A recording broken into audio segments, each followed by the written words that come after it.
Olá, bem-vindo aqui ao nosso Jornal da Record News. Durante todo o dia de hoje, começou pela manhãzinha, se estender pela tarde inteira, você acompanhou aqui na Record News uma ampla cobertura a respeito do acidente que envolveu o candidato Eduardo Campos, que, aliás, teve os últimos compromissos de campanha quando ele desenvolvia a sua campanha para presidente da República no Rio de Janeiro. Ontem ele deu entrevista no Jornal Nacional. Hoje pela manhã, a equipe do candidato e ele tomaram um avião no aeroporto Santos Dumont, no Rio de Janeiro, com rumo à cidade de Santos, aqui no litoral de São Paulo. Foi no Rio de Janeiro que o candidato do PSB à presidência da República viveu seu último dia de campanha.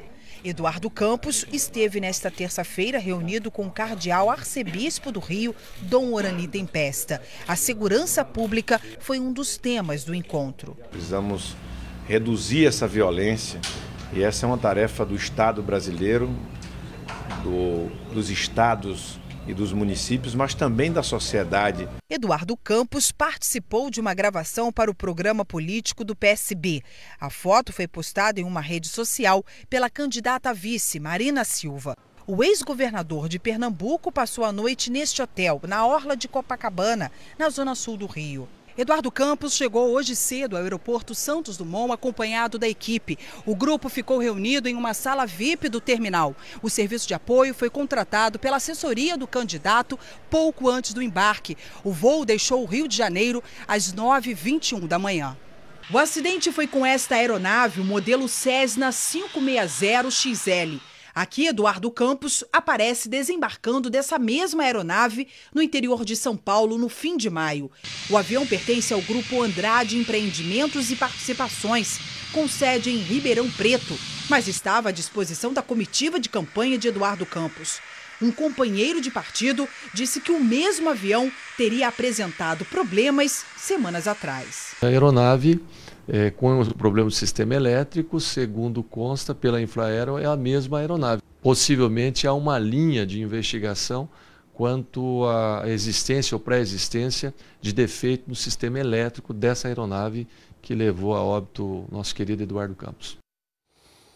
Bom, o avião quando caiu então em Santos, caiu numa zona densamente povoada e uma criança ficou ferida nesse acidente. Aliás, essa criança permanece internada em observação. Ela estava com a mãe numa academia e foi atingida por partes dos destroços do avião. Equipes de resgate enfrentaram chuva forte num trabalho difícil de retirada dos corpos e também para se fazer perícia no local do acidente. Bombeiros, equipes da Defesa Civil, funcionários da Aeronáutica e peritos da Polícia Federal se uniram no trabalho de resgate e identificação dos corpos. Auxiliando no trabalho um cão farejador para ajudar na localização dessas partes dos corpos das vítimas e também a equipe do CENIPA da Aeronáutica para a localização de alguma peça fundamental no qual possa ajudar na investigação e para saber as causas do acidente. O avião saiu do Rio de Janeiro e caiu antes de pousar na base aérea de Santos. O piloto informou à torre que, por causa da baixa visibilidade, iria arremeter, um procedimento em que o piloto desiste do pouso e volta a subir. Em seguida, a torre perdeu o controle e a aeronave caiu. Quebrou tudo. Rapaz!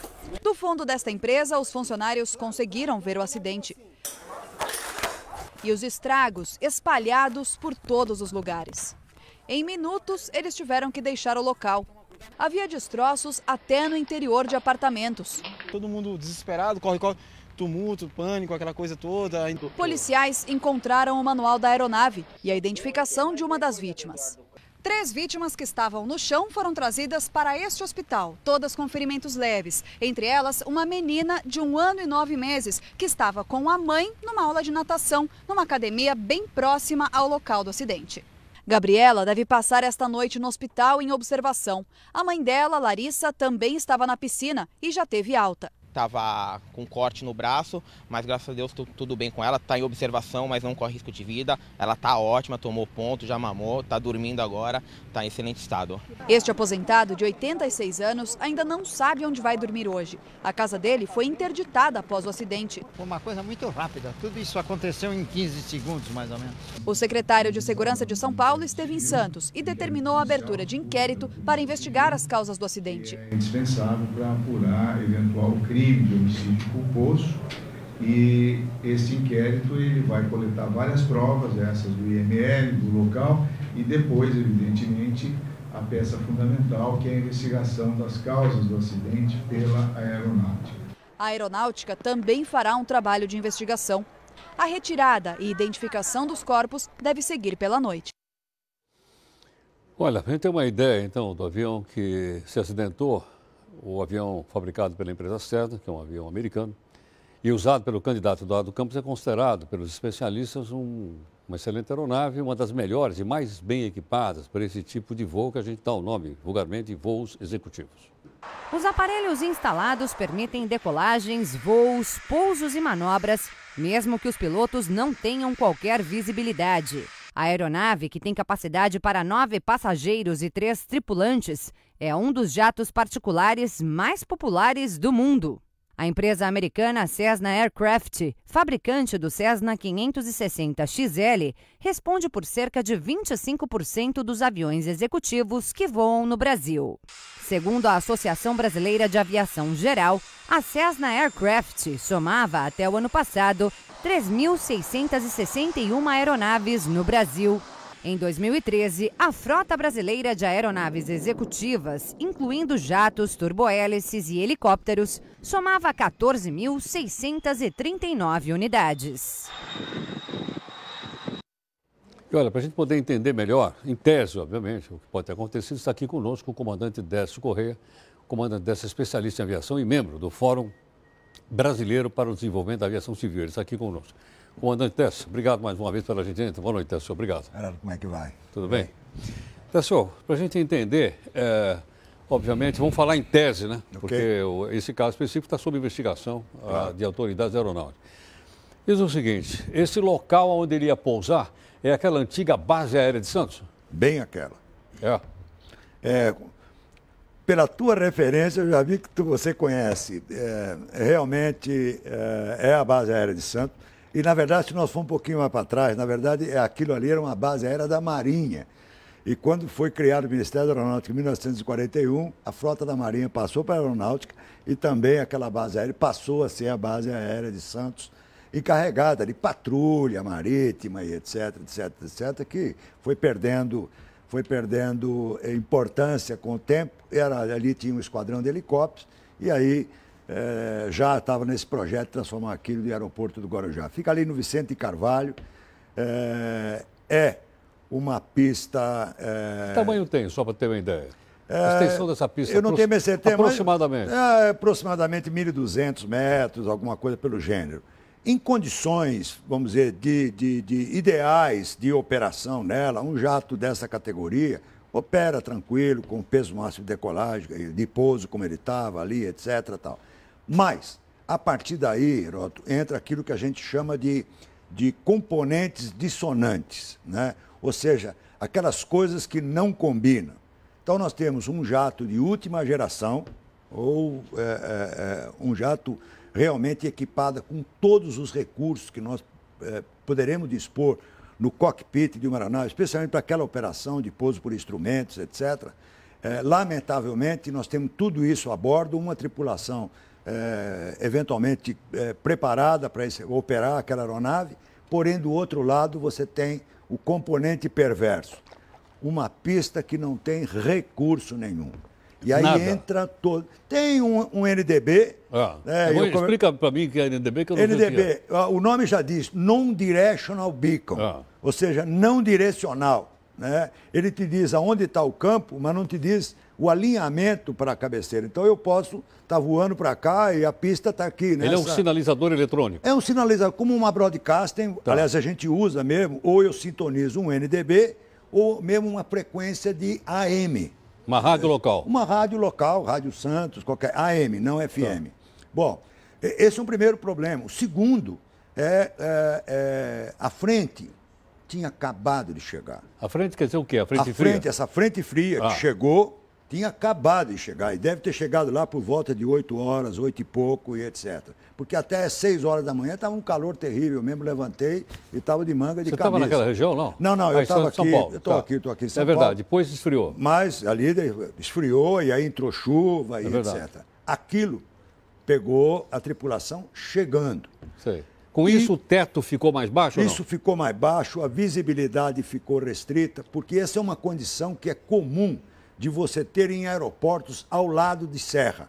Ubatuba, Paranaguá, Santos, Santa Catarina, ou seja, todos os aeroportos que estão próximos da serra sofrem o efeito que a gente chama de efeito de formação orográfica. O vento sopra do mar com ar quente, bate na montanha, sobe, pega um gradiente térmico que vai esfriando, né? Lá embaixo a temperatura é mais quente, aqui em cima é mais frio. É por causa desse tal de gradiente térmico. Aí o sol, o ar, a massa de ar sobe, né? Por esse efeito de ventos da serra, resfria, condensa, a visibilidade vem para baixo, né? E foi essa situação que ele encontrou. Ele encontrou agora. Então o pouso dele ia ser um pouso visual ou ia ser um pouso com instrumento? Não, seria um pouso visual. Visual. Ele tem que ver a pista para pousar. Ele tem que ver a pista. E mesmo, eu nem sei se ainda está em operação o procedimento NDB, acredito até que esteja, mas é uma coisa muito rústica, muito complicada. Ou seja, se ele não conseguir ver a pista, ele não pode pousar. Não pode. Não pode. E sai, inclusive, o procedimento padrão da base aérea de Santos, eu me lembro que eu fiz isso N vezes, né? Centenas de vezes, você não sai alinhado. É um tipo de procedimento que você sai desalinhado exatamente pelos morros que tem ali. Sei. Você vai entrando por aquela baía dentro e até chegar ali, quase encostando na serra, que é Vicente Carvalho e Guarujá. Tá. Já está ali, encostado na serra. Então, esse pouso normal por essa cabeceira já é um pouso complicado. Se você optar, como foi o caso, que me parece que o comandante optou por circular e pousar na cabeceira da serra para o mar, né? Foi ali onde ele arremeteu e a coisa complicou toda. Ali, naquele momento, o acidente começou a se desenhar. Agora, deixa eu me explicar o seguinte, o que é isso de você arremeteu? Arremeter quer dizer, eu venho para o pouso, não encontro as condições ideais, eu estou muito veloz, eu estou muito alto, de repente eu saio, a pista está aqui, né? Não estou enxergando direito, chuva pesada, ou seja, estou completamente desconfigurado. Ou estou com velocidade muito alta, ou estou baixa visibilidade. Muito alto, baixa visibilidade, então eu vou arremeter, ou seja, eu aborto o pouso, não vou mais pousar, e dali eu arremeto, dou motor, recolho o trem, tiro o flap e vou para um outro aeroporto. Essa é a manobra que você citou, de acelerar os motores, né? Recolher os flaps, recolher o trem de pouso, é imediato? Ou seja, ele recupera imediatamente ou não? Tá. Tem duas situações. Arremeter em voo ou arremeter após o toque. Tá? O arremeter em voo, ou seja, eu estou chegando e já vi que não vai dar, não está... Pelo sim, pelo não, não. Lembrando nosso velho princípio. Em aviação, apenas o perfeito é aceitável. Né? Tá. Lembra disso, que já falamos disso no passado.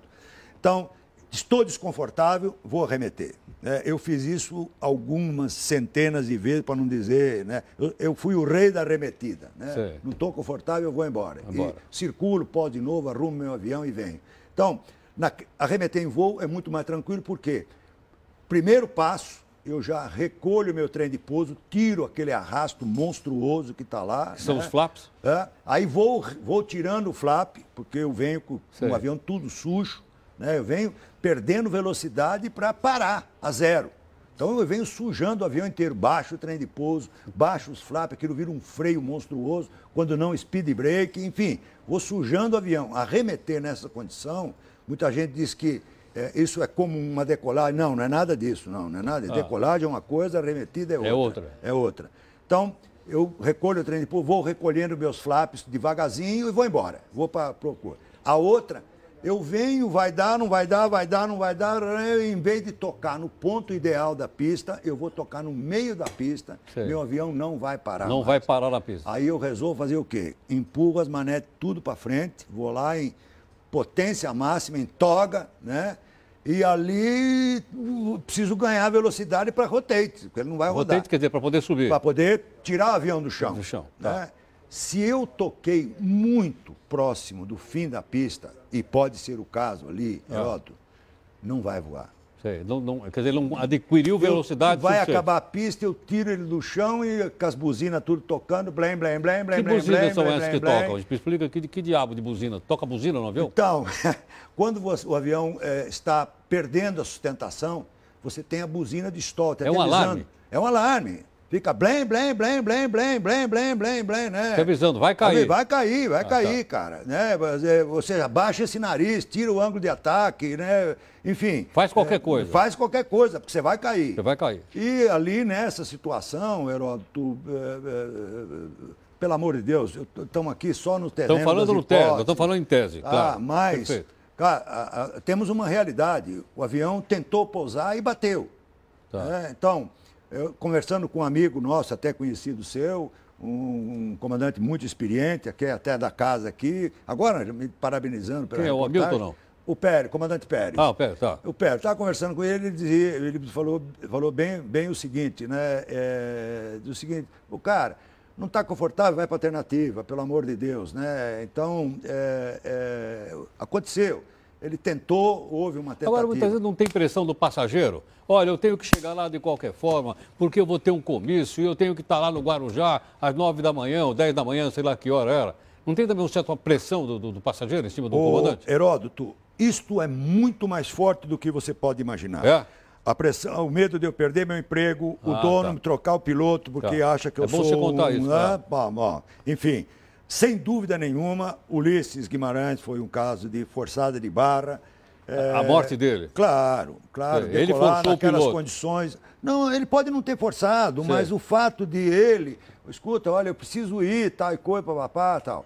E há uma outra coisa, Heródoto, importante, que é o seguinte, eu tenho um avião com todos os meus recursos, isso dá em mim uma sensação de que eu posso ir um pouquinho mais além. Mas aí vamos esquecer, aí vamos lembrar, o aeroporto não tem. Tá, entendi. Eu tenho tudo, mas o aeroporto não tem. Tem. O aeroporto tem tudo maravilhoso, mas a pistinha dele é 500 metros, eu preciso de 800 para operar. Não vai dar, não vai funcionar. Então, tudo tem que estar muito bem combinado. Quer dizer, em aviação, é sempre a soma, Heródoto. Entrou a chuva, entrou a baixa visibilidade, entrou a pista sem nenhum recurso de aproximação, entrou o candidato cheio de compromisso, de agenda. Exatamente. O aviador vai saber que jornadas ele estava fazendo, rola aí uma AFA.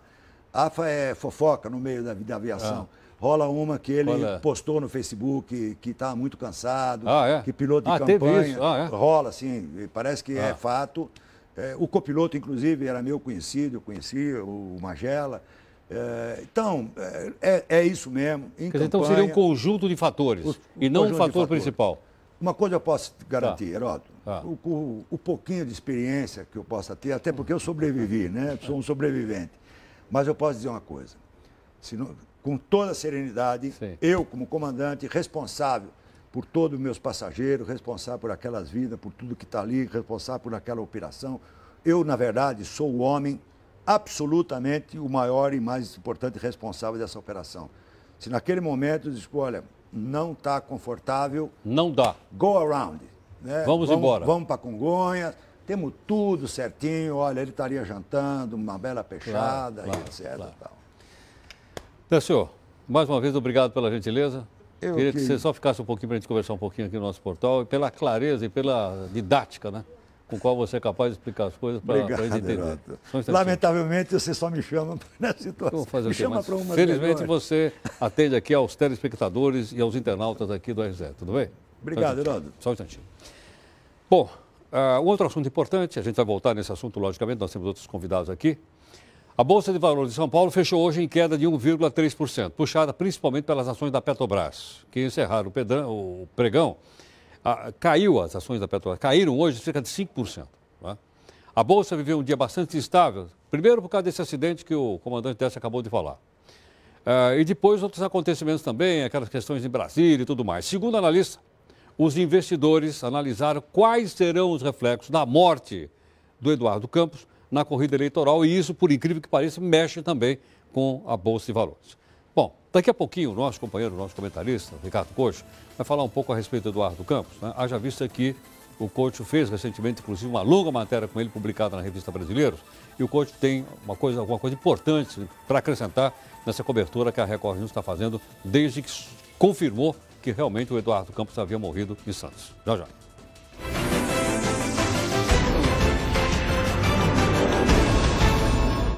Olha, tristeza indiscutivelmente é o sentimento do Brasil inteiro, mas principalmente em Pernambuco, onde o Eduardo Campos nasceu e fez uma carreira política. Pernambuco decretou hoje 7 dias de luto pela morte do ex-governador, que por 2 vezes esteve à frente da direção do Estado. E nós temos aqui... Temos condições de falar ao vivo? Temos ou não? Ainda não. Ok, daqui a pouquinho a gente vai ter condições de falar ao vivo aqui com o nosso repórter, o Jairo, que está lá em Pernambuco, e ele poderá então dar mais informações para a gente a respeito do impacto que provocou na opinião pública em Pernambuco. Podemos? Ok, tá ali o Jairo? Ok, então vamos lá. Jairo, boa noite, obrigado pela sua participação conosco aqui, Jairo, mais uma vez. Eu gostaria que você contasse para a gente, não é? Depois de algumas horas desse impacto, como é que está a situação nesse momento aí no Recife, Jairo?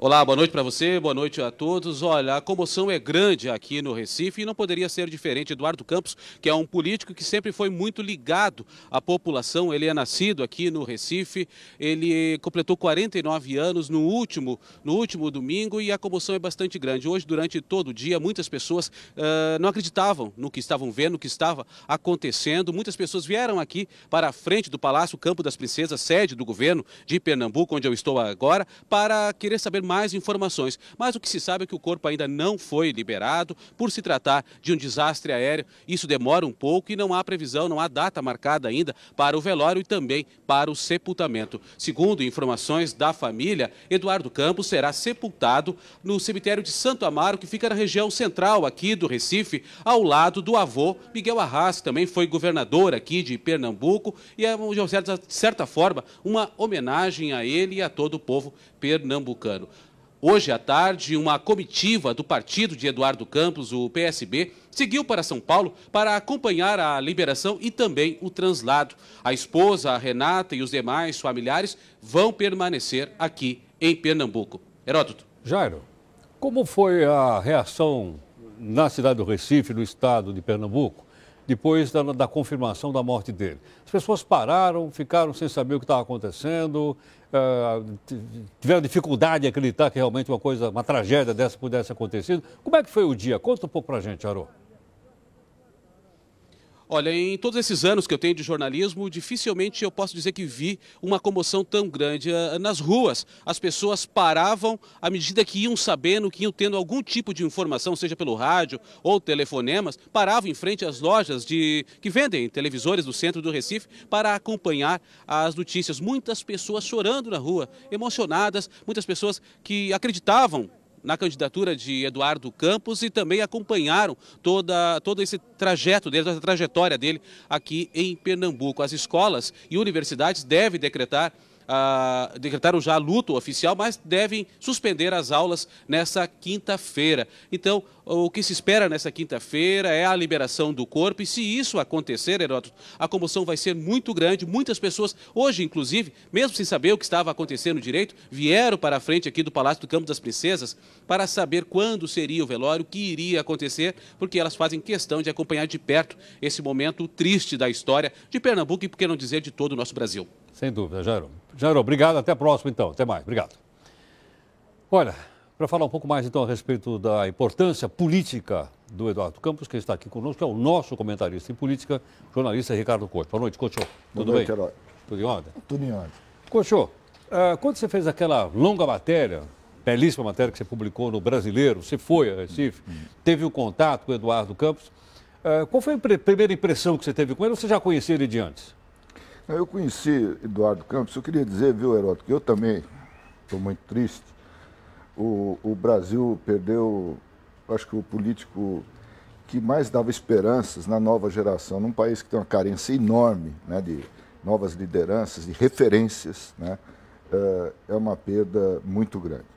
Eu conheci o Eduardo Campos bem no começo do governo Lula. Nós trabalhamos juntos, a gente morava no mesmo hotel e ele foi ministro de Ciência e Tecnologia e eu era secretário de imprensa, né?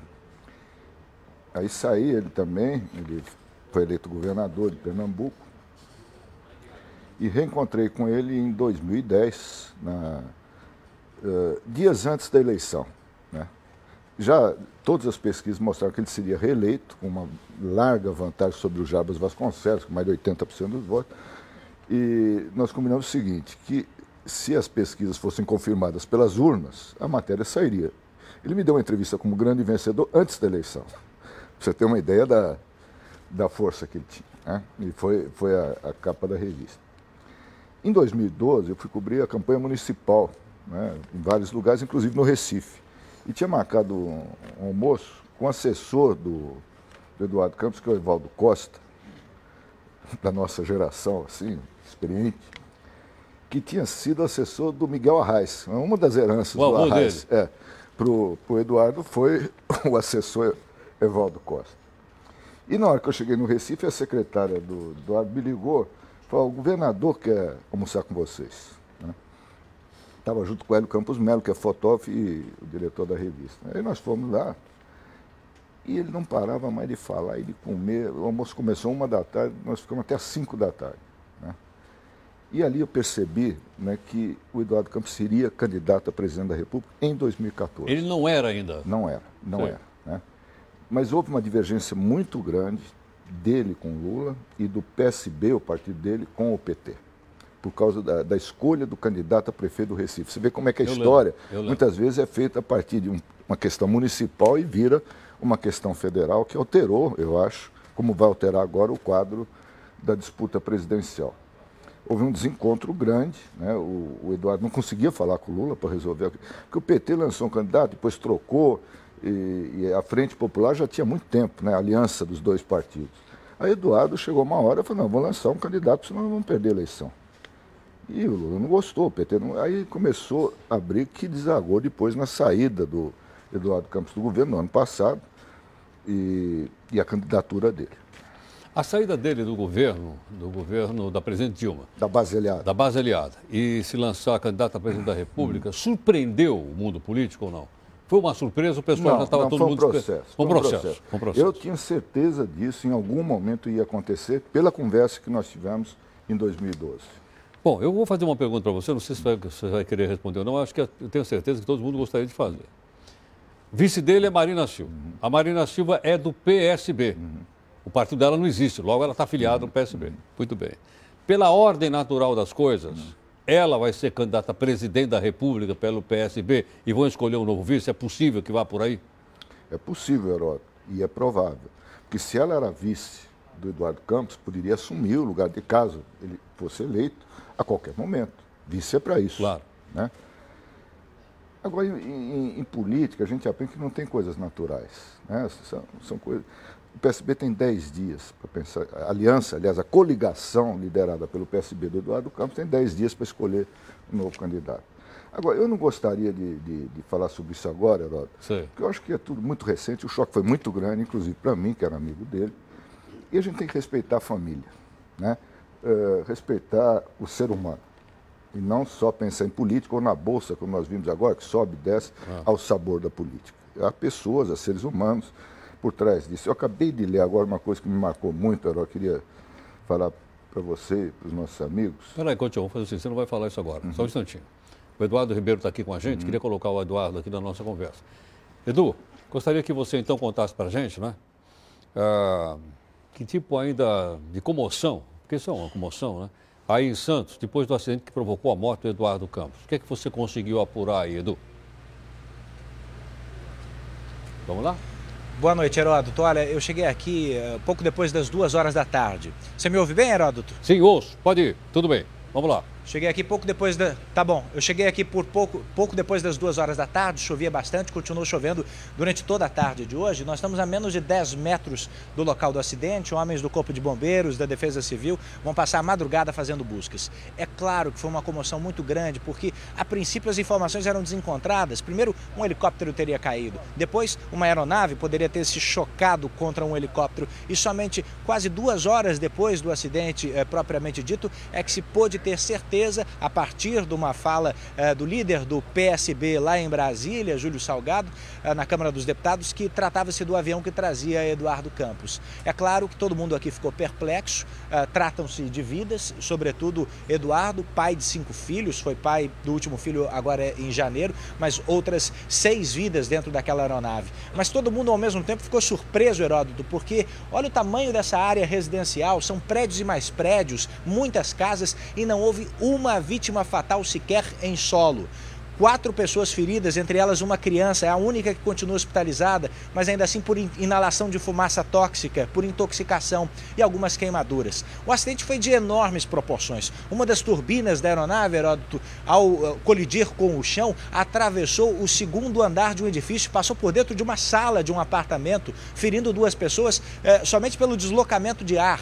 Quer dizer, ninguém aqui consegue entender com muita surpresa como essa tragédia, que já foi enorme, não causou proporções ainda maiores. A aeronáutica já conseguiu recolher daqui as 2 caixas pretas da aeronave, que serão periciadas em São José dos Campos, interior de São Paulo. A Polícia Civil abriu um inquérito por apuração de homicídio culposo. É claro que aí você só tem 2 possibilidades mais correntes, ou falha humana ou imperícia do piloto, ou uma falha técnica da aeronave. Se nenhuma dessas 2 coisas forem confirmadas, o inquérito policial perde por completo a sua validade. E a Polícia Federal, por se tratar de um presidenciável, também acompanhará para e passo toda essa investigação. Inclusive chegou a trazer de Brasília equipamentos necessários para agilizar a apuração dos dados de DNA. O Instituto de Criminalística já tem mais de 60% do material humano colhido aqui e espera dar em até 3 dias a identidade de cada uma das pessoas para que o material possa ser sepultado por suas famílias. Ou seja, essa é a informação de momento,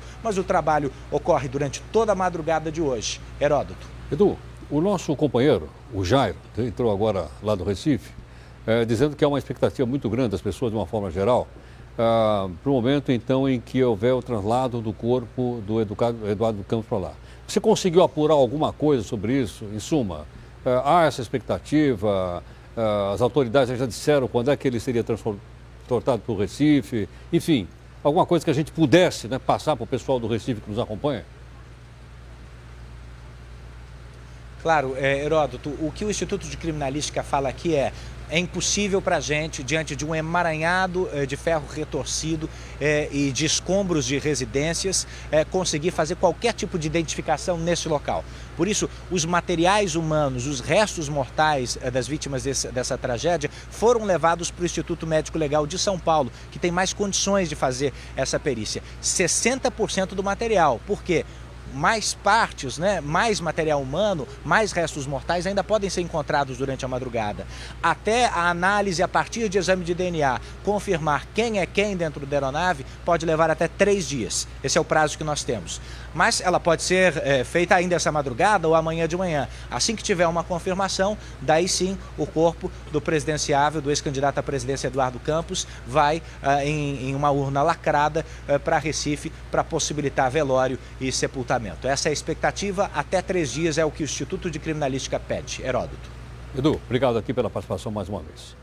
Ô, Coxo, desculpa, eu interrompi você, né? O Edu trouxe essas informações Bela todas. Cobertura. Belíssimo, muito, muito interessante. E aí? É o seguinte que eu queria contar, Heródoto. Quem melhor resumiu essa tragédia foi a dona Renata. Quem é a dona Renata? Era assim que o Eduardo Campos chamava a mulher dele. Eles começaram a namorar na adolescência dos dois, né? Estavam casados há muito tempo. Ela resumiu da seguinte maneira essa tragédia quando recebeu as condolências na casa dela lá no Recife. Não estava no script. Não estava no script? Isso é muito melhor do que tudo que foi dito por todos os jornalistas, né? Dá um livro, dá um filme, se escreverem um livro ou fizerem um filme sobre o Eduardo Campos, eu acho que isso não estava no script. Tudo mais que se falar agora, eu acho que é cedo. Tá bom. Bom, vamos falar aqui no nosso R7.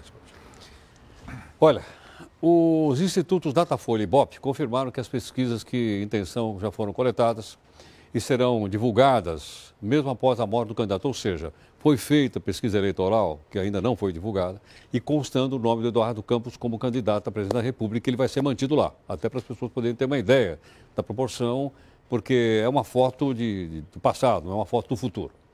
Para essa semana, estavam previstas publicações de pesquisas regionais do Ibope em 5 estados e o Datafolha em 7 estados, para que a gente possa, inclusive, divulgar isso para você e você possa fazer uma ideia, né, das forças políticas que estão atuando no nosso país e que estão democraticamente disputando os governos estaduais, o Senado Federal, a Câmara dos Deputados, a Assembleia e, principalmente, a Presidência da República. O Ministério Público Federal do Rio de Janeiro pediu informações ao Operador Nacional do Sistema Elétrico, também chamado de ONS, sobre aquelas recomendações feitas à CESP. A CESP é a companhia estatal aqui de São Paulo de geração de energia, para elevar a vazão de água da represa do Rio do Rio Jaguari. Segundo o Ministério Público, a diminuição da vazão comprometeria, estou colocando no condicional, comprometeria o abastecimento de água de 15 municípios de São Paulo e 26 do Rio de Janeiro. O inquérito civil público vai verificar os impactos ambientais da decisão do governo paulista para a transposição do Rio Paraíba do Sul na região metropolitana do Rio de Janeiro.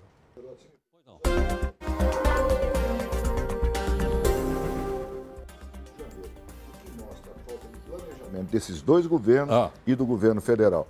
Quer dizer, todo esse prejuízo, essa desgraça que está acontecendo aí, poderia ter sido evitado, porque isso não depende só das chuvas. Sim. Dependeria, na sua opinião, também do planejamento. Claro. Tá bom. Bom, dá agora para a gente mostrar, então. Vamos mostrar o tempo e a temperatura ou não? Temos? Temos. Bom, a informação é o seguinte. Na hora do acidente aéreo que causou a morte do candidato Eduardo Campos, chovia e você ouviu agora há pouquinho o comandante dessa dizendo que havia a chegada de uma frente, né, de uma frente fria, e isso fez com que a visibilidade caísse bastante. Bom, Patrícia, eu gostaria que você desse mais informações. Como é que estava a visibilidade naquele momento em que houve esse acidente? Boa noite, Heródoto. A frente fria que chegou ao sudeste nesta quarta-feira foi a responsável pela mudança no tempo em Santos. Na hora do acidente, a visibilidade estava reduzida, já que chovia de forma moderada e por causa da alta umidade também havia névoa. A visibilidade na vertical, que também é chamada de teto, era de apenas 250 metros e na horizontal era de 3.000 metros. Mas apesar do tempo encoberto e com chuva, não havia vento forte nem nuvens de tempestade com raios e granizo. Nos próximos dias, a chuva diminui na região. Na quinta e na sexta-feira, ainda pode chover fraco, mas no fim de semana o tempo volta a abrir e esquentar. As últimas imagens de satélite mostram nuvens que avançam pelo centro-oeste e também sudeste.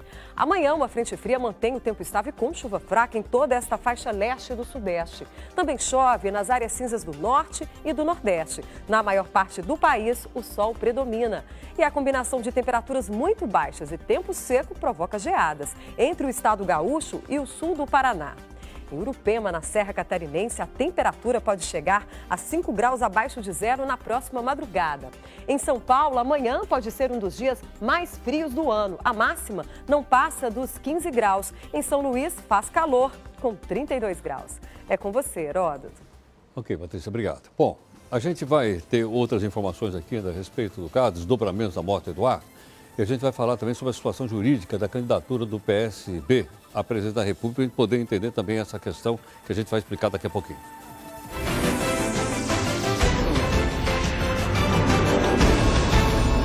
Bom, entre tantas ferramentas de comunicação que nós temos aqui, nós temos todas as ferramentas do portal R7 à sua disposição. Tem o Twitter, tem o Facebook, tem o blog, tem e-mail, tem tudo que você quiser. Nós adicionamos também um WhatsApp. Eu, infelizmente, eu não consegui ainda...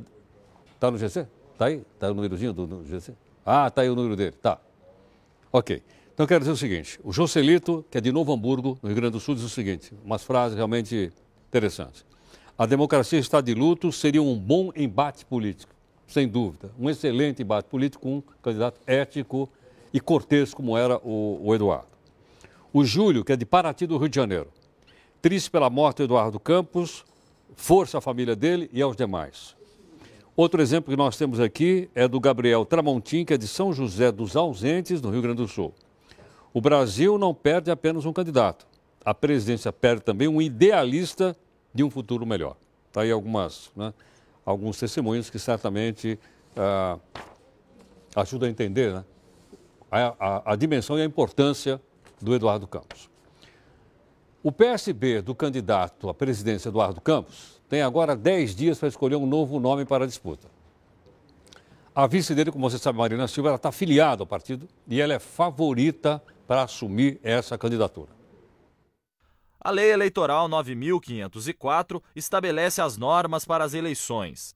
De acordo com o artigo 13, cabe ao partido que encabeça a chapa ou a coligação substituir o candidato que falecer após o término final do prazo do registro. O partido deverá marcar uma nova convenção e indicar o substituto em até 10 dias. A lei também estabelece que a substituição deverá ser feita com o aval da maioria absoluta da direção dos partidos, podendo o substituto ser filiado a qualquer partido da coligação, desde que o partido do candidato que faleceu renuncie o direito de preferência. A vice Marina Silva, que não conseguiu o registro para o Rede Sustentabilidade, se filiou ao PSB no final do ano passado, para entrar na chapa de Eduardo Campos, e agora é a favorita para assumir a candidatura.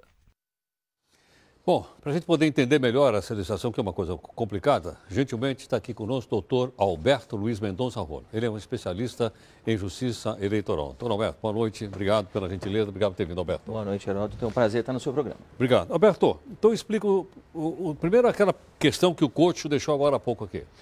Poderia, por exemplo, a Marina Silva desistir da sua candidatura e aparecer como vice na chapa do Aécio Neves? Essa possibilidade já não existe mais. Não né? existe. O tempo já se esgotou. Eventualmente, ela pode até desistir da candidatura, mas não para formar uma outra chapa. Estou entendendo. Em suma, as possibilidades dela estão tão restritas à atual chapa dela. Isso. A matéria trouxe a lei e é bem isso que a lei descreve, né? Quer dizer, na verdade, a coligação é formada por 6 partidos, o PSB seria o mais importante deles, porque teria os 2 candidatos, a presidente e a vice, mas há outros 5 partidos.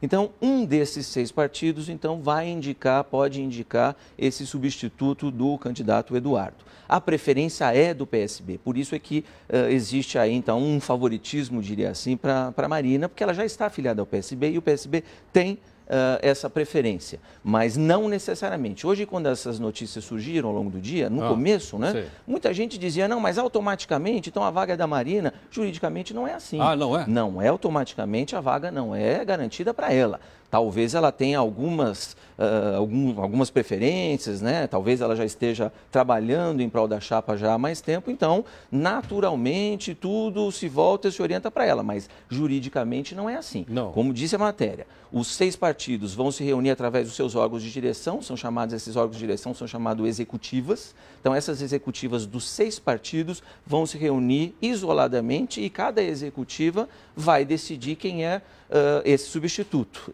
Pode ser qualquer um dos filiados nesses 6 partidos e, de preferência, alguém do PSB.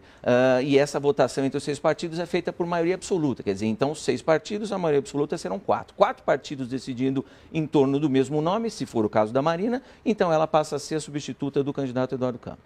Então, são 6 partidos? São 6 partidos que compõem esta coligação. Ah, tá. Então, são 6 partidos que vão poder então, decidir. não é só o PSB, não é uma coligação. É uma coligação. Todo mundo que está fazendo parte da coligação pode dar palpite aí. Pode dar palpite. E tem o mesmo peso ou não? Tem o mesmo peso, cada um vale um. Não sabia, não. Por isso é que, ao longo do dia, a gente conseguiu deixar bem definida essa situação. Na verdade, são 2 vertentes, uma vertente jurídica e uma política. A vertente política são 6 partidos que vão ter que definir. E veja, Heródoto, dos 6 partidos... Você é o primeiro que está falando, eu não ouvi ninguém comentar isso agora. Bom, ainda bem que trouxemos você aqui, Alberto. Dos 6 partidos, maioria absoluta serão 4. Quer dizer, então, basta a vontade desses 4 órgãos de direção... Eles podem ser por qualquer filiado de qualquer partido. De qualquer partido. A preferência do PSB, então, o PSB tem que abrir mão, né? O PSB sozinho tem que abrir mão. Não, o candidato a presidente era meu, eu abro mão ou não abro mão. Quer dizer, aí vai ser instalado, inclusive, um problema de natureza política, né? Sei. Mas, na Suponha verdade... que não abra mão, PSB não abra mão, um dos partidos, não, nós queremos agora indicar o presidente. Alguém também do PSB. Mas aí seria resolvido na justiça? Os outros partidos têm que concordar. É isso aos demais? Que diz a lei, é isso que diz o artigo 3. Quer dizer, tudo ali vai ser decidido pelos 6 partidos? Pelos 6 partidos, com a preferência do PSB. De indicar esse candidato. Mas, então, tem essa vertente jurídica, que precisa, né, e foi bem colocada na matéria, mas também tem a vertente política, né, que a gente não sabe. E eu ouvi o Couto comentando agora, que está muito cedo, é muito recente, as pessoas estão ainda chocadas com essa tragédia, então a gente não sabe como é que os ânimos estão. Hoje está todo mundo entristecido. Agora, amanhã, 2, 3 dias, vamos ver. E ele também mencionou uma questão que a gente tem alguma dúvida, quer dizer, o horário eleitoral começa a semana que vem, como ele apontou, na terça-feira, dia 19, e provavelmente, né, os programas já estariam gravados com a participação do Eduardo. Aliás, eu li hoje que ele gravou, né? E vão começar... Ontem ele gravou lá, a gente mostrou aqui. Vão começar, com certeza. Eu imagino que não com a aparição dele, porque não é candidato. Quer dizer, então, isso também cria um problema para o partido aparecer nesses primeiros dias de propaganda. Porque são 10 dias, né? Sei. 10 dias de prazo a partir de hoje. Tá. Então, esses 10 dias vão ultrapassar o dia 19. Sei, então deixa eu te dizer. Então, a coligação que é liderada pelo PSB tem um horário eleitoral pequenininho, 1 minuto, menos de 2 minutos. Não é muito. Não é isso? E você não pode perder. Então, seria que resolver rapidamente, gravar novamente... Para poder entrar. Para poder entrar. Agora, se não resolver, até dia 19, vai... Vai perder? Vai ser um problema para a Justiça Eleitoral, e aí quem decide isso é o TSE em Brasília, porque o direito é da coligação usar esse tempo, né, na distribuição proporcional, só que hoje, ou até dia 19, talvez não se tenha um candidato ainda. Suponha o seguinte, chega no 19, a coligação mande os vídeos que ele gravou, pode ou não? A rigor... o TRE é obrigado a veicular o vídeo que veio do partido? A rigor, a propaganda serve para expor candidatos. Se a gente não tem candidato, seria um problema para a Justiça Eleitoral resolver. Me parece que a melhor solução é não, porque aí você, de alguma maneira, estaria não iludindo a população, eu não chego a afirmar, isso é muito grosseiro, mas, de alguma maneira, apresentando uma pessoa que já não é mais candidata. Quer dizer, então, essa pessoa não pode ser apresentada no horário do partido, né? Agora, eu fico imaginando também apresentar lá uma tarja preta ou alguma coisa equivalente, dizendo, olha, o candidato ainda não está escolhido. Quer dizer, então, isso é uma coisa que talvez o TSE tenha que resolver bastante rápido, porque não sei se até o dia 19 já vai estar escolhido esse substituto, e esse substituto já vai ter os seus documentos e o seu pedido encaminhado para o TSE. Agora, Alberto, me explica uma coisa então. Os 6 partidos políticos vão se reunir e eles podem decidir que a Marina, que é vice, passe a ser presidente. Sim. E aí indicam um novo vice. Aí escolhem outro vice. E aí as regras são as mesmas. Já que a vice, que é a Marina hoje, é do PSB, a preferência é do PSB. Valem as mesmas regras. Então, os 6 partidos, por maioria absoluta das suas executivas, vão escolher um outro candidato a vice. A vice. Mesma regra. Pode ser de qualquer um. Pode ser de qualquer um. Agora, quando você diz a preferência é do PSB, mas tudo é resolvido por um voto, significa o seguinte, os outros partidos pequenos, nanicos, perto do PSB, ganharam uma importância extraordinária. Sim, que é a vertente política que eu estava mencionando. Quer dizer, de repente, esses partidos assumiram um poder de decisão que não imaginavam. Já que a cabeça de chapa é do PSB, nós queremos ser o vice. Juntamos 4 votos e colocamos um vice lá, seja lá quem for. Exatamente, esse é o problema. Por isso que hoje, no começo, né, no meio na hora do almoço, no meio do dia, quando começaram a surgir essas notícias, não, é automaticamente a Marina, logo nós paramos para analisar a questão e verificamos, não é bem assim. Quer dizer, então, realmente pode existir um problema político grande daqui, nesses próximos 10 dias, para resolver essa questão do substituto do candidato. Sei. Então, posso entender que o ritual de substituição está previsto na lei? Sim. Agora, o conteúdo não está porque é política. Que é a vertente política, exatamente. Aí a política tem um imponderável, né? A lei disciplina como fazer, a lei dá a solução. Mas a política, às vezes, traz o imponderável, que a gente vai acompanhar nesses próximos 10 dias. Entendi. Realmente é uma situação interessante para ser pensada. E aquela hipótese, então, de que o Couto citou também, de que poderia a Marina sair dessa chapa e passar para outra chapa, está fechado. Não, isso não existe. Não pode. O que a Marina pode fazer também, em nome dessas conveniências políticas, de repente ela desistir de ser candidata. Isso é um direito dela. Tanto a presidente quanto a vice, ela pode, de repente, a coligação, se quisesse concorrer, teria que indicar um novo candidato a presidente e um novo vice. Um novo vice, exatamente. Mas é pouco provável, né?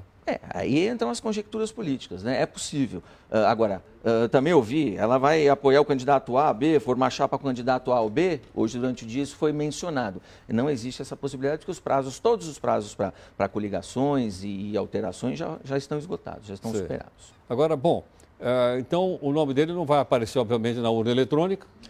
Deu tempo, né? É desagradável falar dessa maneira, mas o falecimento tendo ocorrido antes do programa da urna eletrônica ser implantado, né, vai dar tempo de trocar realmente.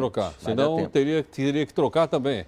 Senão, na verdade, a lei prevê que o candidato que for o substituto concorre com a foto daquele que foi substituído. Se não der tempo de mudar? Se não der tempo. Quando não der tempo, se acontecer em algum momento muito próximo da eleição, que os programas já estejam prontos e às vezes até implementados na urna, porque isso é feito com antecedência, né?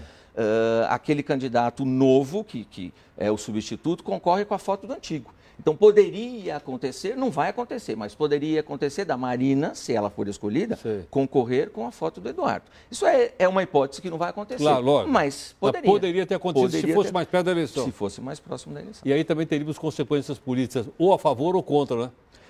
Talvez isso confundisse o eleitor, né? Ou as pessoas se inspirassem, né, nele querer dar um voto para ele e votaria, na verdade, estaria votando na Marina, exatamente. Uma homenagem a ele, né, de alguma maneira, né, prestigiar e a população sensibilizada e votar na Marina, às vezes, sem saber. Né? Tá certo. Alberto, vamos começar mais um pouquinho aqui no portal?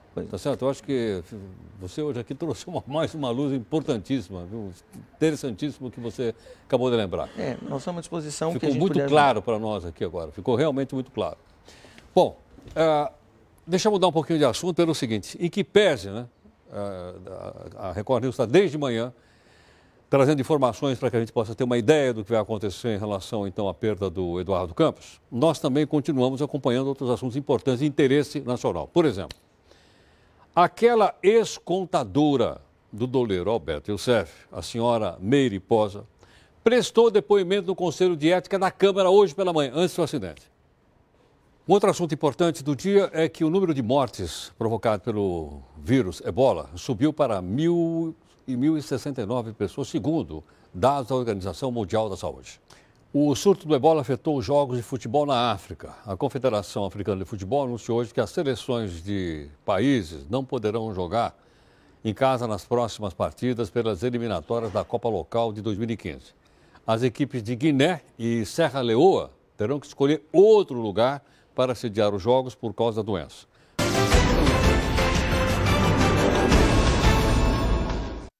Olha, você está acompanhando desde a manhã de hoje aqui na nossa Record News a cobertura que nós estamos fazendo em torno da morte do Eduardo Campos.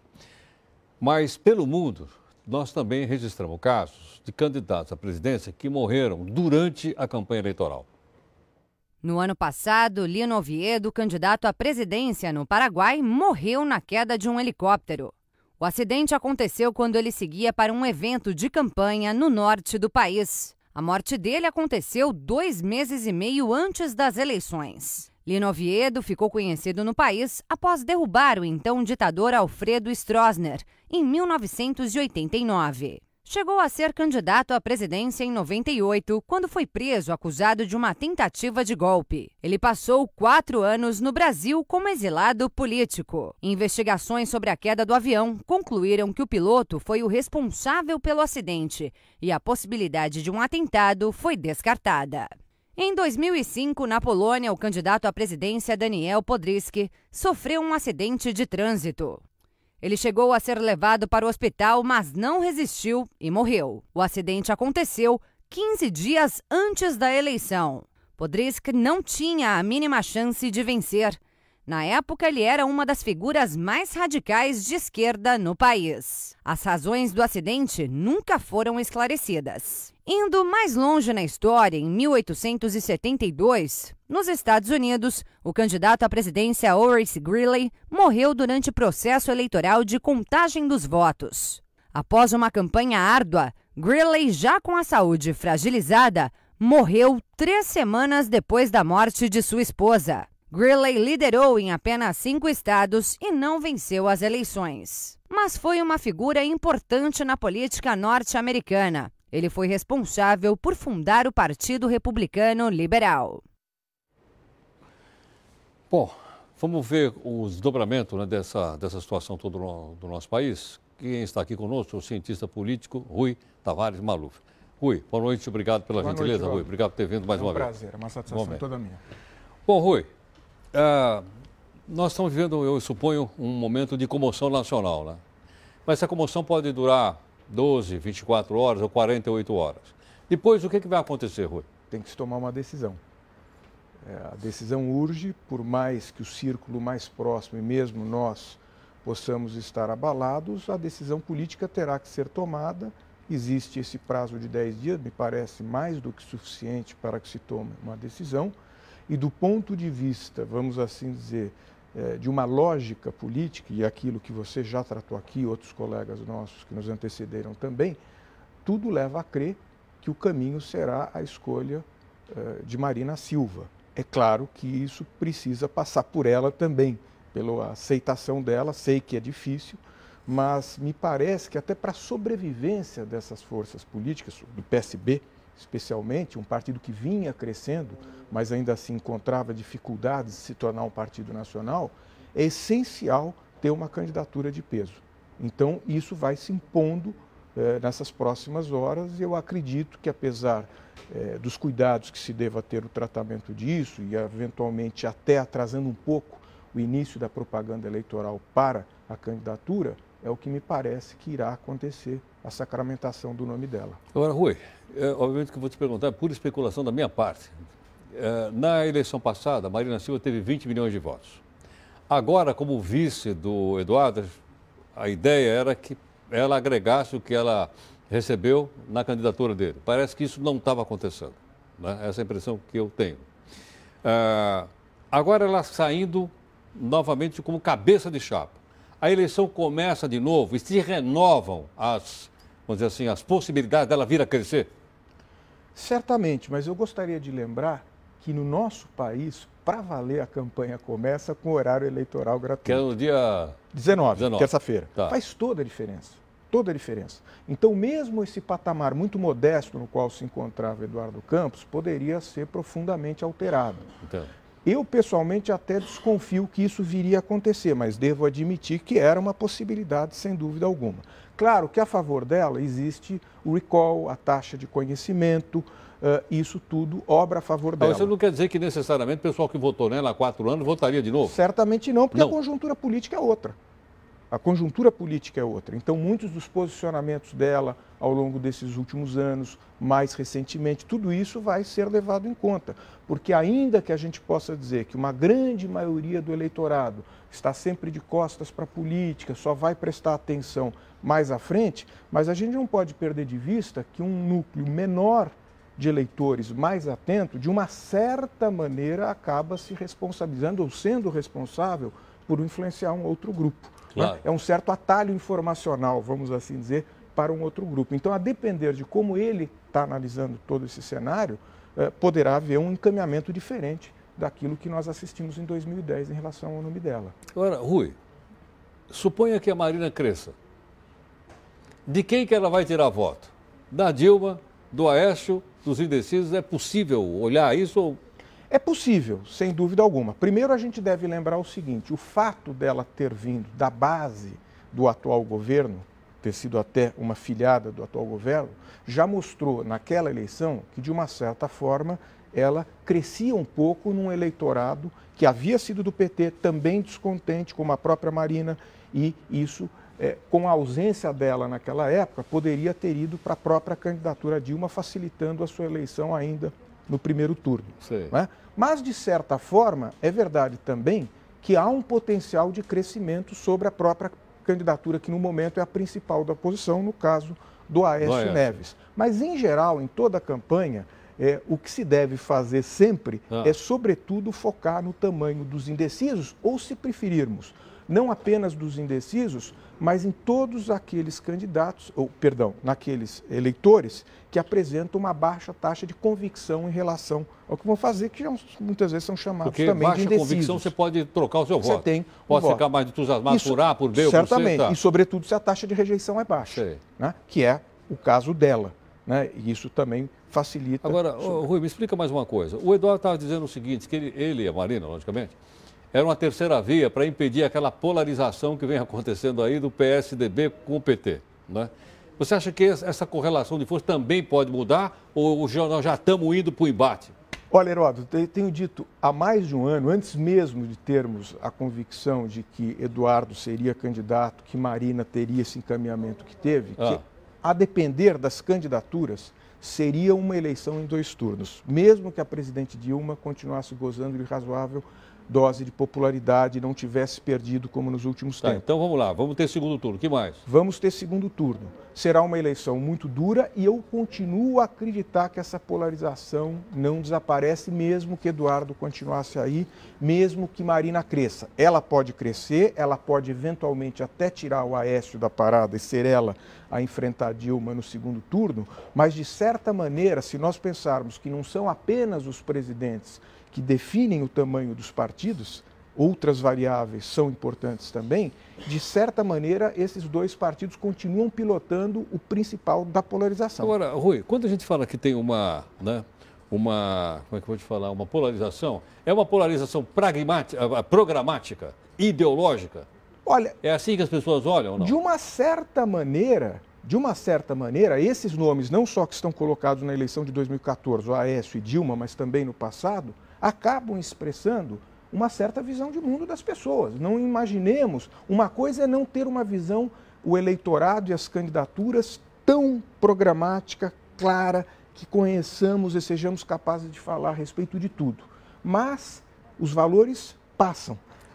Alguns caminhos são efetivamente diferentes de cada um em termos das propostas. Deixa eu pegar aqui a carona na pergunta do Grimaldi, né, que é de Castilho, aqui no interior de São Paulo.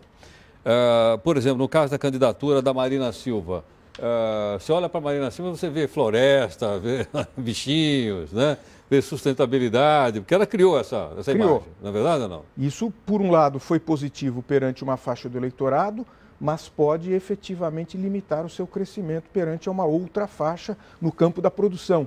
E aí eu não penso só em agronegócio, eu penso em todos os setores produtivos da sociedade, porque se por um lado muitos simpatizam com as bandeiras do meio ambiente, porque afinal de contas é a nossa vida, mas na maneira como elas foram desfraudadas, empunhadas, por vezes pareceram um tanto quanto sectárias. Né? Pelo menos transmitiu-se essa visão.